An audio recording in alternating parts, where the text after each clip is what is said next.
focused on the video itself, and you kind of get zoned into watching the video.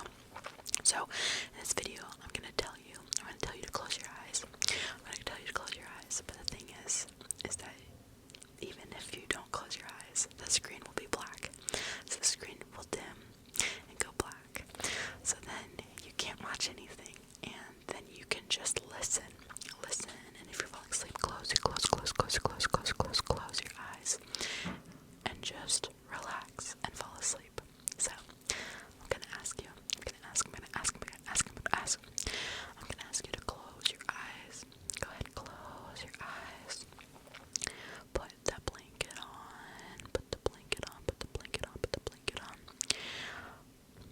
Make your pillow comfortable. Make your surrounding comfortable. The couch, the bed, your car, wherever. The living room, the kitchen, your bedroom, wherever. Make yourself comfortable and relaxed. Go ahead and close your eyes. Close your eyes. Perfect. Okay, now, if you didn't read the bio, or not the bio, oh my goodness. If you did not read the description, I'm going to be reading. And so, I need you, and I'm not going to tell you what book, unfortunately, because I don't want to get in trouble. So, just relax.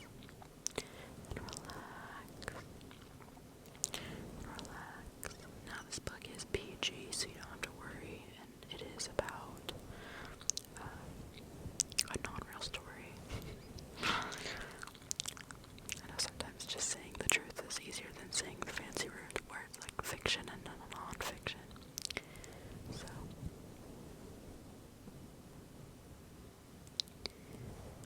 sounds like waves.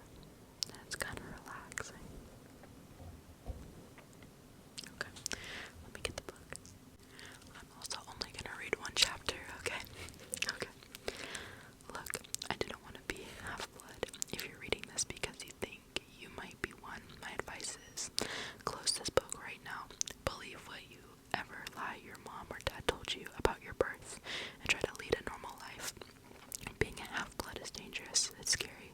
Most of the time, it gets you killed in painful, nasty ways. If you're a normal kid reading this because you think it's fiction, great, read on. I envy you for being able to believe that none of this ever happened. But if you recognize yourself in these pages, if you feel something stirring inside, stop reading immediately. You might be one of us, and once you know that, it's only a matter of time before they sense it too, and they'll come for you. Don't say I didn't warn you. My name is blank. I'm 12 years old. Until a few months ago, I was a boarding student at Yancey Academy, a private school for troubled kids in upstate New York. Yeah, am I a troubled kid? Yeah, you could say. I could start at any point in my short, miserable life to prove it, but things really started going bad last May when our 6th grade class took a field trip to Manhattan. 28 mental case kids and 2 teachers on a yellow school bus heading to the Metropolitan Museum of Art to look at ancient Greek and Roman stuff. I know it sounds like torture. Most Yancey field trips were, but Mr. Bruner, our Latin teacher, was leading this trip, so I had hopes. Mr. Bruner was this middle-aged guy in a motorized wheelchair. He had thinning hair and a scruffy beard and a frayed tweed jacket, which always smelled like coffee. You wouldn't think he'd be cool, but he told stories and jokes and let us play games in class. He also had this awesome collection of Roman armor and weapons, so he was the only teacher whose class didn't put me to sleep. I hoped the trip would be okay, at least. I hoped that for once I wouldn't get in trouble. Boy, was I wrong. See, bad things happen to me on field trips, like at my 5th grade school. When we went to the Saratoga battlefield, I had this accident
embarrassing or even wildly entertaining happened on this trip.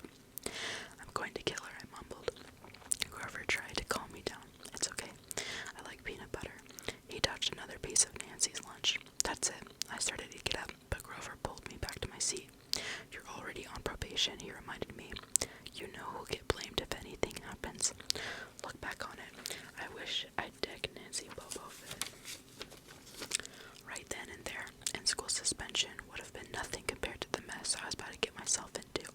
Mr. Bruner led the museum tour. He rode up front in his wheelchair, guiding us through the big, echoey galleries, past marble statues and glass cases full of really old black and orange pottery. It blew my mind that this stuff had survived for 3,000 years. He gathered us around a 30-foot tall stone column with a big sphinx on the top and started telling us how it was a grave marker, a steal for a girl about our age. He told us about the carvings on the sides. I was trying to listen to what he had to say because it was kind of interesting, but everybody around me was talking, and every time I told him to shut up, the other teacher, chaperone, Mrs. Dodds, would give me the evil eye. Mrs. Dodds was this little math teacher from Georgia who always wore a black leather jacket, even though she was 50 years old. She looked mean enough to ride a Harley right into your locker. She had come to Yancey halfway through the year, when our last math teacher had a nervous breakdown. From our first day, Mrs. Dodds loved Nancy Bobo Fett, and figured I was devil spawn. She would point her crooked finger at me and say, "Now, honey," real sweet, and I knew I was going to get after-school detention for a month. One time, she'd made me erase answers out of old math workbooks until midnight. I told Grover I didn't think Mrs. Dodds was human. He looked right at me, real serious, and said, "You're absolutely right." Mr. Bruner kept talking about Greek funeral art. Finally, Nancy Bobo Fett snickered, something about the naked guy on the steel, and I turned around and said, "Will you shut up?" It came out louder than I meant it to. The whole group laughed. Mr. Bruner stopped his story. "Mr. Jackson," he said, "do you have a comment?" My face was totally red. I said, "No, sir."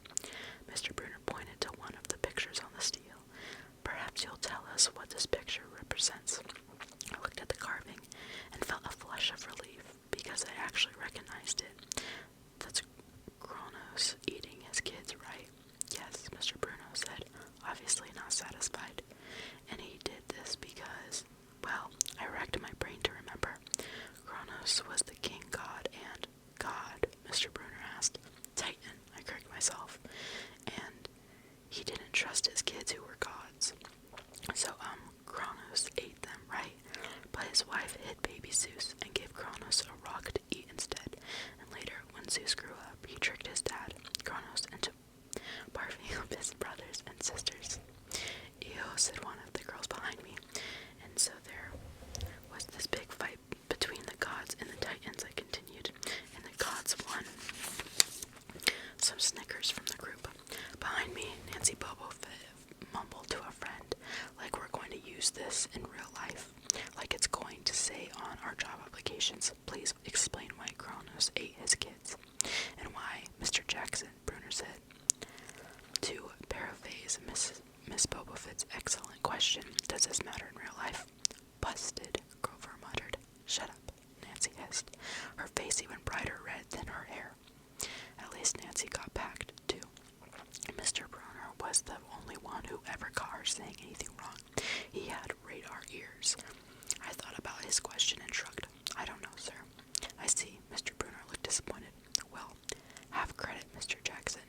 Zeus did indeed feed Kronos a mixture of mustard and wine, which made him disgorge his other 5 children, who, of course, being immortal gods, had been living and growing up completely undigested in the Titan's stomach. The gods defeated their father, sliced him to pieces with his own scythe, and scattered his remains in Tartarus, the darkest part of the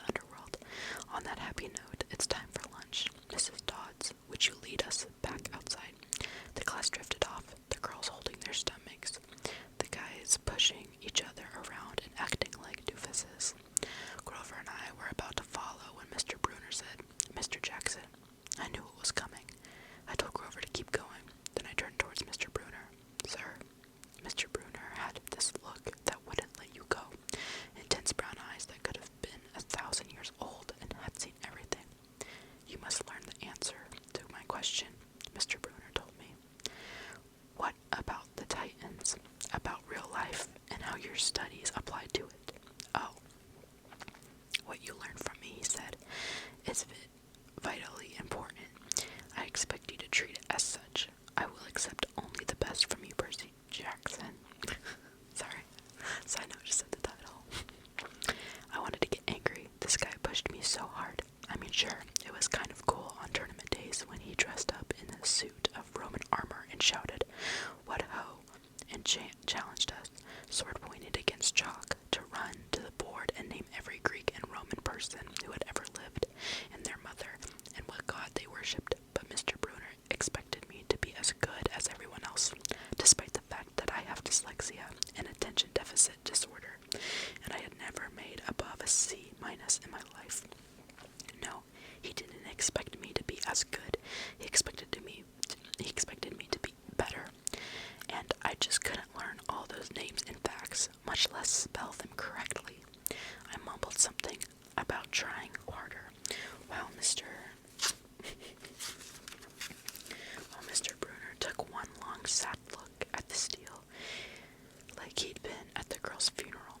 He told me to go outside and eat my lunch. The class gathered on the front steps of the museum, where we could watch the foot traffic along Fifth Avenue.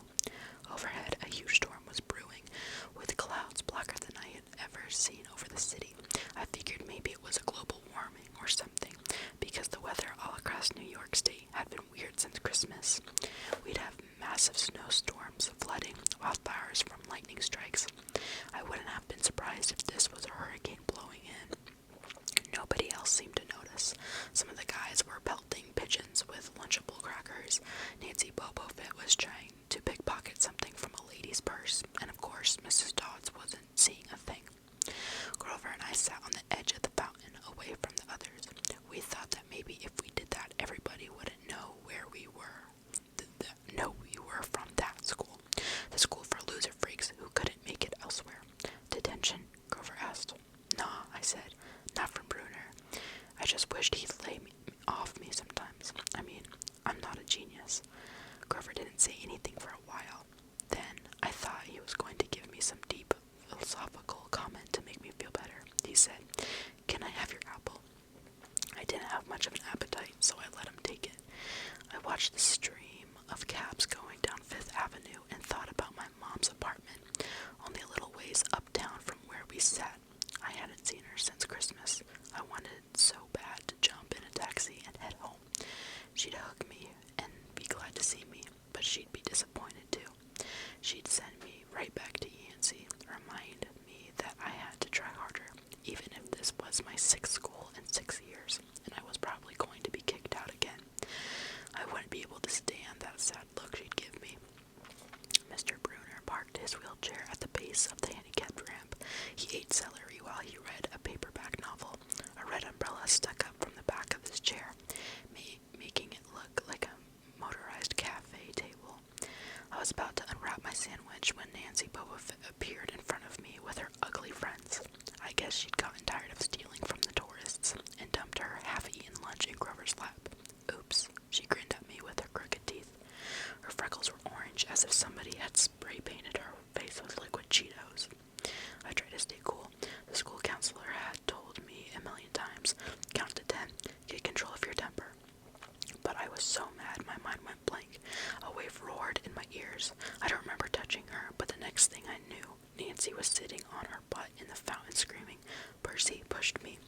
Mrs. Dodds materialized next to us. Wait, what? Yeah. Some of the kids were whispering, "Did you see the water? Like it grabbed her." I didn't know what they were talking about. All I knew was that I was in trouble again.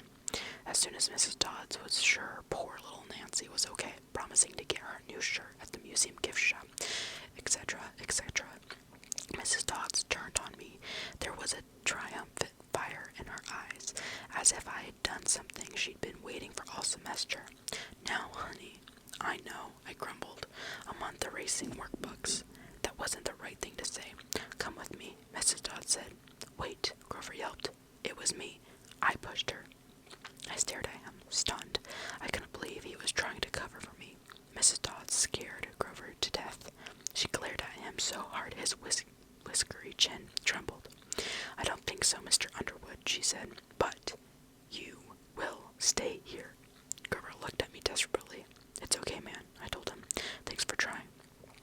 Honey, Mrs. Dodds barked at me. Now. Nancy Bobofit smirked. I gave her my deluxe I'll kill you later stare. Then I turned to face Mrs. Dodds, but she wasn't there. She was standing at the museum entrance, way at the top of the steps, gesturing impatiently at me to come on. How'd she get there so fast? I have moments like that a lot, where my brain falls asleep or something, and the next thing I know, I've missed something, as if a puzzle piece fell out of the universe and left me staring at the blank place behind it. The school counselor told me this was a part of the ADHD, my brain misinterpreting things. I wasn't so sure. I went after Mrs. Dodds. Halfway up the steps, I glanced back at Grover. He was looking pale, cutting his eyes between me and Mr. Bruner, like he wanted Mr. Bruner to notice what was going on. But Mr. Bruner was absorbed in his novel. I looked back up. Mrs. Dodds had disappeared again. She was now inside the building, at the end of the entrance hall. Okay, I thought. She's going to make me buy a new shirt for Nancy at the gift shop. But apparently that wasn't the plan. I followed her deeper into the museum when I finally caught up to her.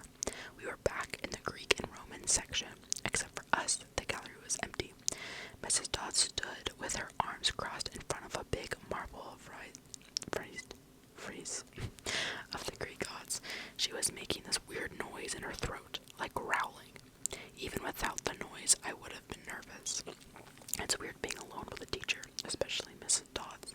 Something about the way she looked at the frieze, as if she wanted to pulverize it.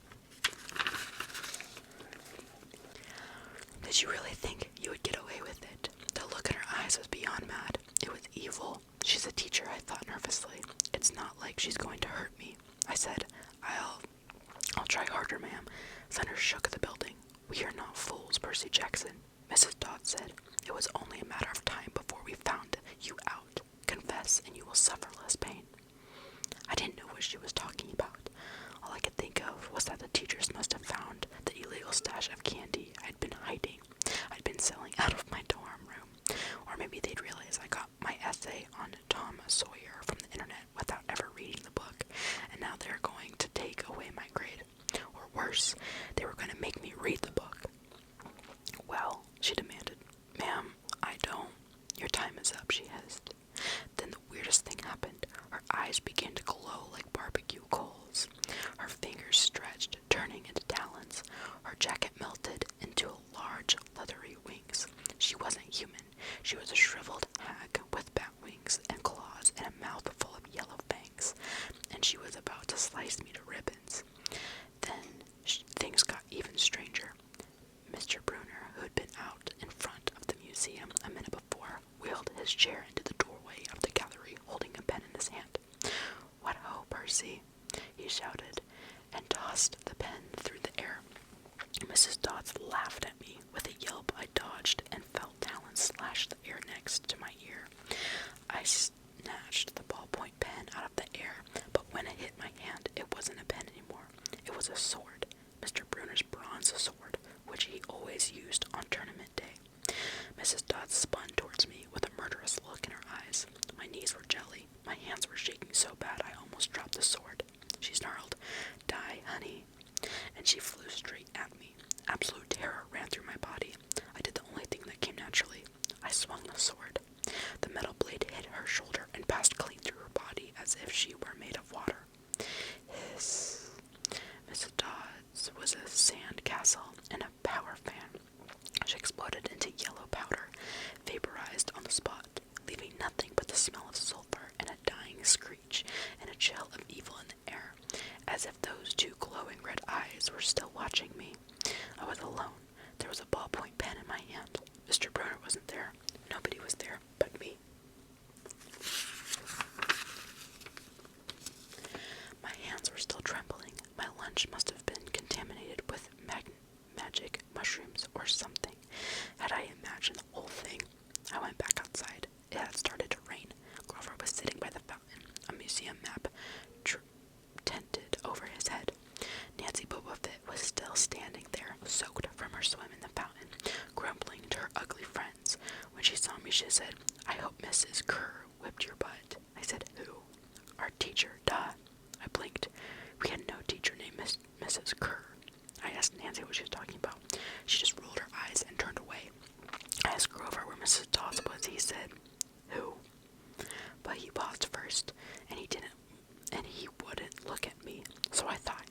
messing with me.